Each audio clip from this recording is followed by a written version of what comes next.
Good morning, everyone. I'm Playbook co-author Rachael Bade. It's Wednesday, October 30th, which means we are 6 days out from Election Day, which is why I look like shit this morning.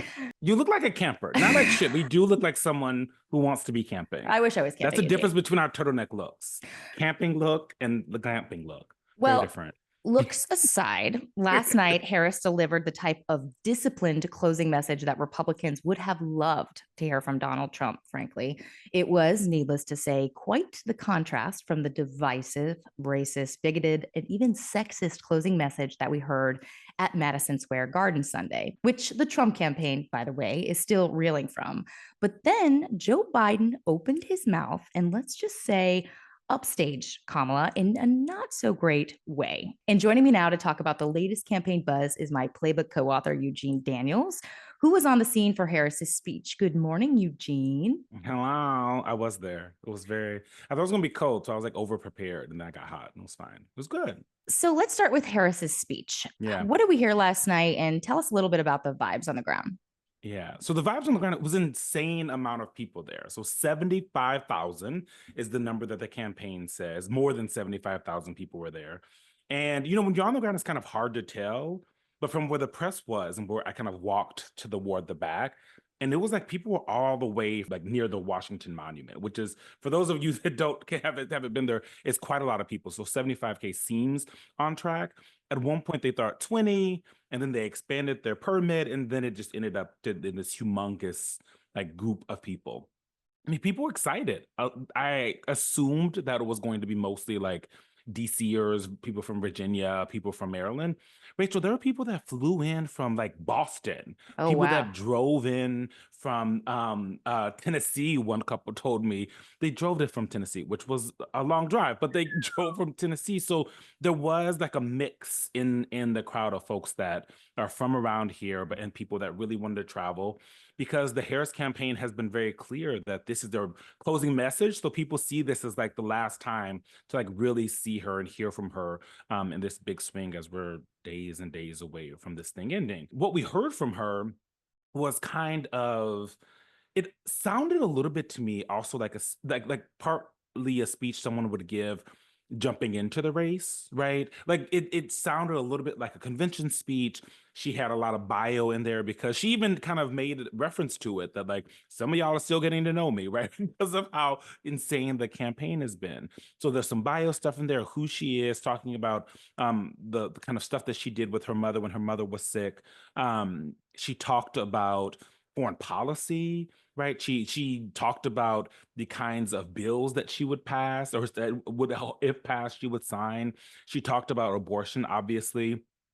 She talked about like the concept of democracy quite a bit, and she talked about Donald Trump a lot, right? Yeah, like she did. it was a lot of it was a bio speech and a contrast speech with Donald Trump. And I think largely it was a like, let's move on speech. That was the vibe that she gave, and also the vibe that as we were like trying to leave in the throngs of people, which we got very stuck trying to get out of like one little door, people were saying like, if like we were asking them what they thought, and they felt like it was a speech about moving on, which has been a lot of her campaign rhetoric this entire time. Even sort of emphasizing that she's going to work with people she disagrees with. Let's talk about the location. Obviously, this was in the exact same place that Donald Trump had his January 6th rally, where he sort of revved up the crowd and told them to march to the Capitol, which triggered the violent and deadly insurrection that day. How much was the location just bait to try to get Trump to talk about January 6th, Eugene? I think it was less about Trump taking the bait and more about trying to remind people of not just January 6th, but the 4 years of Trump. And like, if you didn't like those, then like, don't forget how bad you felt. That was the kind of vibe that I think the campaign was trying to give. Even when it was the Biden campaign, right? They have been worried that people kind of have amnesia about Trump, right? When folks say, was it better off 4 years ago? Well, 4 years ago, we were in a pandemic, right? So it's not really a great question to ask voters. And so they are trying to, in their eyes, remind voters of how bad Trump was. And the Ellipse situation, the section, like people really got that. Again, these are Harris supporters for the most part, but I saw Harry Dunn, the former Capitol police officer who was there on January 6th, And I asked him like what it felt for him to be there. And he said, I'm looking at my phone here because I wrote it down. The last time there was a presidential address here, it incited an insurrection. I feel like she's reclaiming that. So we've got to talk about this major Biden blunder that happened last night. In a video for a Latino group, a Democratic Latino group, Biden was defending Puerto Rico and slamming the comedian that called the island the floating island of garbage. But then he himself said the only garbage I see floating out there is his supporters. At least that was the initial clip that sort of went viral on Twitter. Yikes, Eugene. What do we know about this? Yeah. Well, one, like when you have the whole the whole clip, he goes on to talk about the comedian that was up there. And so what he has said and what the campaign is, or what the White House has said, is he was like talking about the comedian the entire time, that he wasn't talking about Trump supporters. He was talking about the people that were on stage talking about the comedian. And I think at best, it's confusing, right? Right. At best, it's confusing. Not And great. Yeah. that's part of the problem. We're 6 days away. Confusing messages are not helpful. One, the Puerto Rican kind of storyline and what that comedian said on stage was a boon to the Harris campaign and to Democrats over the last couple of days.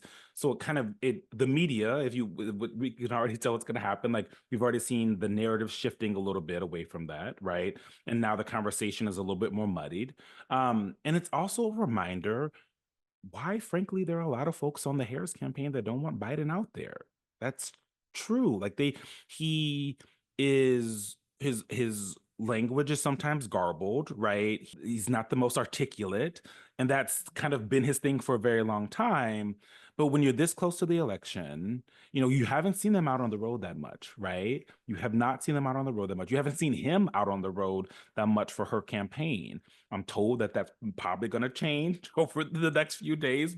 We'll see after this little kerfuffle. Yeah, probably not after last night, Eugene. Sit your ass at the White House. Yeah. At best, it reminds people of why they wanted to switch to Harris. It muddies up the kind of argument that was happening. I was having throwbacks, and everybody was having throwbacks to Hillary Clinton's basket of deplorables comment that had that major blowback. And I have the transcript in front of me, Eugene, that the Biden people have put out. They say that, as you mentioned, he was talking about Hinchcliffe, the comedian himself. And if you read it that way, the quote would have said, the only garbage I see floating out there is his supporters, his demonization of Latinos is unconscionable. Obviously, the Trump campaign right now is really seizing on this. JD Vance was calling it disgusting on Twitter. Trump talked about it a little bit at the rally, although it was interesting. He was saying, Biden doesn't know what he's saying. He doesn't know what he's saying, sort of, leaning into this notion that he's just this old doddering old man who doesn't know what you want to say like, no, he knew what how dare they? He was talking about you guys. Right. Yeah. Yeah, but it does also sort of, beg the question of, who really cares what Biden says now? Does it matter? That's what we're going to find out, right? Yeah, that's one of the things that this is going to be a test of, is like, is this one of those things that it matters to like the DC crowd? I know the Harris campaign is going to be asked about it because I already did it. They haven't answered. and if she's been doing these kind of gaggles under the wing of Air Force Two almost at every stop, or at least every day. She's going to be asked about that. So how they kind of manage this, like, do they go with what the saying that it was taken out of context, or do they go the route that someone like the governor of Pennsylvania said on CNN? He said, quote, "I'm giving you my fresh reaction to it. I would never insult the good people of Pennsylvania or any Americans, even if they chose to support a candidate I didn't support." So that's not exactly a glowing like a Biden messed up kind of talk. I think he might change that up a little bit. But like Democrats are going to get this question. How the Harris campaign handles it will be interesting. Meanwhile, we got to talk about Trump because the fallout from those Puerto Rico comments continue to haunt the campaign. Trump yesterday was in Allentown, Pennsylvania, a Latino majority city that's home to the state's largest Puerto Rican population. But he hasn't exactly stemmed the bleeding here. I mean, he was asked about it early in the day yesterday by ABC News. He didn't denounce it. He told them he doesn't know Hinchcliffe. He said somebody put him up there. Well, guess what? That somebody is from his campaign. Right. During his presser at Mar-a-Lago yesterday, he praised his Madison Square Garden rally and said it was a love fest, an absolute love fest. Not exactly. And then later in Pennsylvania, when one person stood up at one of his events, she said she was Puerto Rican and was supporting him. Trump bragged about his administration's response to Hurricane Maria and said, "We love Puerto Rico, and no president has done more for Puerto Rico than I have." Overall, though, didn't apologize and didn't even rebuke the comments. Eugene, we've talked a little bit in the past 48 hours about how Democrats are reacting to this, but what are you hearing in terms of how they think they'll be able to capitalize? What's the latest on that? I think for them, it was a easy to understand sentence of what they've been trying to say for a long time, right? Democrats this time in 2020 and 2016, they've said that Trump and his, allies, if not his supporters, are racist, right? That has been a narrative that's going on for a long time, that the surrogates are, that Trump is. And the comedian that was up there at the biggest event that Trump has had in a long time, he picked Madison Square Garden because he knew a lot of eyes were going to be on it, right?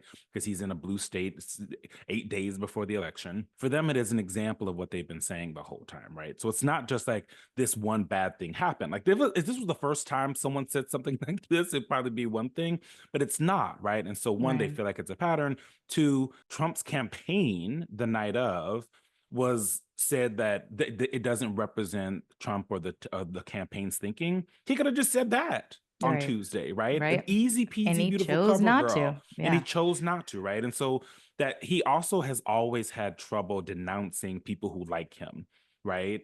That has always been the case. And so that's just been apologizing an issue. in general. Apologizing. He doubles down. That's not what he's learned over his years in politics or in business. But Rachael, I'm curious, are you surprised by how much it's broken through? Because so much of this shit happens, like stuff like this is not new. Are you surprised at how much it seems like it's broken through to like normal ass voters? I'm not, given like how important the Puerto Rican population is in Pennsylvania specifically. I mean, I had done a piece for ABC News sometime in September, specifically about this community. I mean, like I remember when Taylor Swift endorsed Kamala Harris, and there were all these Democrats saying they wished it was Bad Bunny that they were talking about. And he's endorsed her now, along, by the way, with J-Lo and Ricky Martin, Mark Anthony, even Martin Sheen was in Allentown yesterday talking about this on behalf of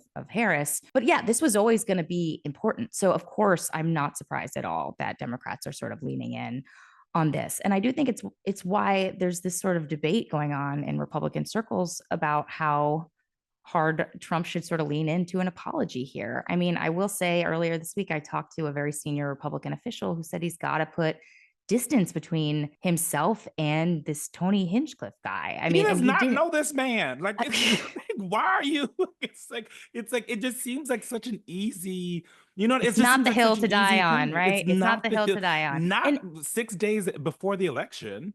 And by the way, our colleague Meredith Lee Hill, she spoke to a speaker at this Trump rally yesterday who is of Puerto Rican descent, who still supports Trump and doesn't blame him for what was said on the stage at this rally on Sunday. But he said like he needs to address the elephant in the room.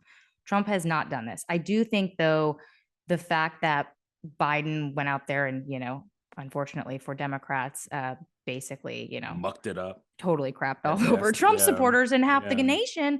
Really, it helps them. I mean, they have something tangible to latch onto now, and I think it makes the pivot all of the easier. So we'll just have to see. I will say, I mean, the thing that's interesting is that in her final argument, Harris did not bring up the Puerto Rican comments in the way that I think it's probably easier for her. Now the campaign has talked about it, right? And Democrats are out there. Her final argument had nothing to do with the Puerto Rican comments and largely about the other stuff. So I feel like they are probably thinking it might be easier for them to like wiggle away from Biden's weird mess and not even have to deal with it. We'll see in the next 24 hours. I do think it's going to be driving the day today. So we're going to have to end it there. Eugene, thank you for coming on. See you, girl. We're almost there. We're We're almost done. almost there in the home Almost stretch. done. And you can find more of this conversation by listening to Playbook Daily Briefing, wherever you get your podcasts. For more on our thoughts on this and what else you want to know for the day, read Playbook this morning at politico.com/playbook.